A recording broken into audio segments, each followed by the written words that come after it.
subject of predestination is generally avoided by most Christians. I don't know why, but it seems as though those who have any sense of the subject are in fact embarrassed that it's very mentioned and spelled out throughout the Bible.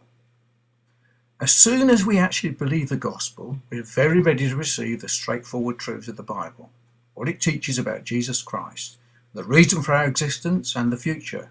This is like a first love. It is from this point that we should go on and grow in the knowledge of God and not remain as children and receive all that the Bible teaches on every subject. When I became a Christian and was converted at the age of 20 from a life of crime to Christ on the 16th of January 1970, I learned to read and study the Bible along with Christian literature for myself. I soon discovered that the Bible clearly taught that God has predestined all things and all things are determined by a sovereign God. There is nothing that takes God by surprise or by chance. And God has in fact chosen a vast number of people in Christ to be saved. These are styled the elect. Now let's hear Dr. R.C. Sproul as he continues in his studies on predestination. Do you have a doctrine of predestination? How much have you thought about this? How deeply have you pursued the biblical teaching of election? Is this something you'd rather just ignore and not play around with? Is this something that for you casts a shadow over the kindness and the righteousness of God? Is this a troubling thing, a hard saying? Well, if any of those things are true for you, I hope that you will continue to look at this doctrine and dig into it as deeply as you can. Because if there's nothing else to be gained from a study of this doctrine, it is a doctrine that forces us to look more closely at the character of God and at our own sinfulness. And I frankly don't think we can spend too much time studying the character of God. I don't think that we can have too much of a developed understanding of the grace of God. I don't think that we can ever have an exaggerated view of the greatness of God. Nor can I believe that it's going to be harmful to us to explore the depths of our own human weakness. As I think virtually all of the errors that plague the church and her doctrine relate to one of two errors, either an underestimation of the greatness of God or an overestimation of the greatness of man. Perhaps the most controversial theological doctrine in the Bible, namely the doctrine of predestination.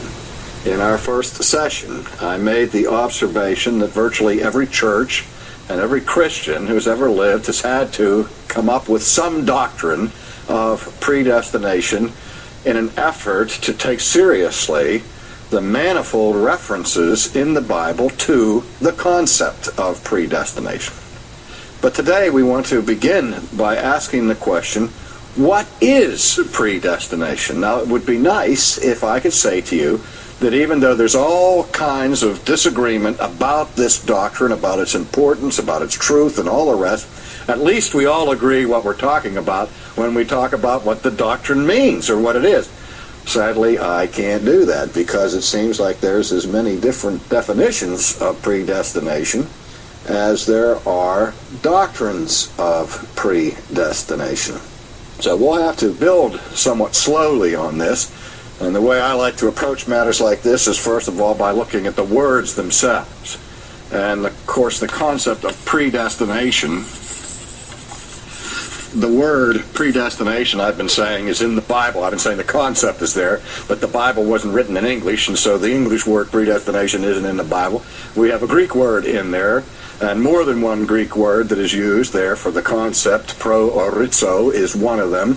And the idea here is just as the prefix pro in Greek corresponds to the English prefix pre, the idea of something that is pre or pro, as it were in the case in the Greek, means something that takes place in advance, in front of, or before, in time, something that follows later.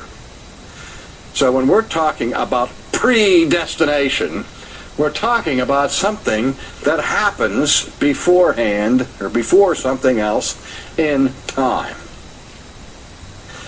Now, if we just look at the English word, we have the word destination. Now, we use that word frequently in our language, don't we? And the destination is the place we are ultimately trying to reach. It is the end of our trip. It is the end of the road. When I get on the train or on the airplane, or if I buy tickets, they want to know, what is your destination? That is, to what place are you headed? Where are you trying to go? Now, if I want to go to Los Angeles, and that's my destination, and if I go on the train, I may have to go through Phoenix. But the idea here is that if I go and buy tickets, and they say, what is your destination? I don't say Phoenix. I say Los Angeles, even though I am going to Phoenix. Phoenix is an intermediate stop. It's not the ultimate destination. It may be the penultimate destination, but it's really not where I'm headed. I am headed to Los Angeles. And so we're talking here about destinations as a point along a continuum that we are trying to reach. We have another word that is derived in English from this word, which is a little bit more weighty, and it is the word destiny. When we talk about our destiny, we talk about more than a geographical location that happens to be a destination. We're talking about our destiny. It's what happens to us ultimately. My wife and I grew up in the same community, went to the same elementary school, graduated from the same high school. So we share in common a whole lot of people that we knew as children. And often when we're driving somewhere and we're discussing in a nostalgic vein the days of our youth, we will ask ourselves questions concerning or regarding these people that we once knew. Now, every time that we talk about them, we formulate our question in exactly the same way. We use exactly the same terms, and I suspect you use the same terms. We will speak about Judy Zello, and the question will be what? I wonder, finish it for me, what ever happened to Judy Zello? I mean, see, this isn't just some private way of speaking that my wife and I engage in. We all talk. I wonder what happened to Eddie Hartman. I wonder what happened to Jeannie Cunningham. I wonder what... Do you understand what we're saying there? We don't say, I wonder where they are, I wonder what they're doing. We may be wondering those things. But it's interesting that we use the phrase happen to. Because when I say, I wonder what happened to Judy Zello, I'm presupposing that in some sense, Judy Zello is a victim or a passive receptacle of something that has happened to her. And I'm really speculating with an assumption about some kind of view of kismet or of fate. I'm not a fatalist. I don't read fortunes. I don't follow the astrological guides in the horoscope or anything. But I do believe that I have a destiny. And that you have a destiny. And that Judy Zello has a destiny. And in God's providence, that destiny is in His hand and in His eternal plan. That before I was ever born, there was a destiny that was written by God before the foundation of the earth. Now that doesn't mean, in and of itself so far, that every detail of my life was programmed or preordained or foreordained or predestined by God. I mean, the doctrine isn't saying all that this much. This doctrine is dealing with our ultimate destiny. As I say, those other questions belong more properly into the doctrine of providence. And I should be quick to say, before you pick up your pen and write me a letter and think I've become Arminian in the last 5 minutes, that R.C. Sproul does believe that from the foundation of the world, every detail of his life was under the providential supervision and government of God and was ordained by God in eternity. So don't misunderstand me. I'm just simply saying that when we encounter the doctrine of predestination in its initial form here, it doesn't include all of those things in its particular scope, and so that's well beyond the boundaries of what we're looking at now. But I'm saying that predestination does concern your destiny. Your final destiny, where you're going. And I think we can all agree on that. But that's about as far as we can get agreeing. Well, maybe we can do a couple more things. Again, the word proorizo means to choose beforehand or to ordain beforehand. And I think we can get at least most Christians to agree that God is not simply a spectator of human events.